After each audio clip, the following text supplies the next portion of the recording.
दादा आज बैठक झालेली आहे, काय सांगाल?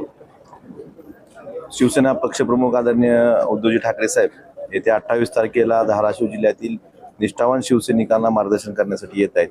या अनुषंगाने धाराशिव आणि कळंब तालुक्यातील प्रमुख पदाधिकाऱ्यांची बैठक आज आयोजित करण्यात आली होती। या बैठकीला बहुसंख्येने पदाधिकारी उपस्थित होते आणि त्यांना सगळ्यांना आवाहन केलेलं आहे की आपण मोठ्या संख्येने या ठिकाणी उपस्थित राहावं, उद्धव साहेबांचे विचार ऐकावे आणि या जिल्ह्यात इथून पुढचं मार्गक्रमण कसं असणार आहे शिवसेनेचं किंवा कशा पद्धतीने काम करणार आहे शिवसेना, त्याचं मार्गदर्शन त्या दिवशी उद्धवजी ठाकरे साहेब धाराशिव शिवसैनिकांना करणार आहेत।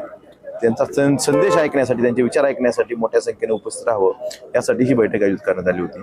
आणि आपल्या माध्यमातून मला धाराशिव जिल्ह्यातील समान शिवसैनिकांना, सर्वसामान्य माणसांना, सर्वसामान्य व्यक्तींना आवाहन करायचे की शिवसेना पक्षप्रमुख उद्धव ठाकरे साहेब येत्या 28 तारखेला सिद्धाई मंगल कार्यालय धाराशिव येथे शिवसैनिकांचा मेळावा घेणार आहेत, त्यातून आपले विचार ते व्यक्त करणार आहेत।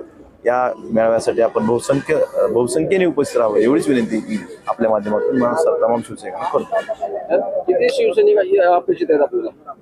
शिवसैनिक आता उत्साह जो बघतोय की मागच्या 2-3 दिवसाच्या बैठका झाल्यात, आजची बैठक उत्साह खूप मोठ्या प्रमाणावर आहे। तिथं जागा पूर्ण नाही एवढे शिवसैनिक त्या ठिकाणी येतील असं मला अपेक्षा आहे। दादा, किरण पावसकर यांनी एक बाळासाहेबांच्या संदर्भात एक वादग्रस्त वक्तव्य केलं होतं, कसं बघता येईल?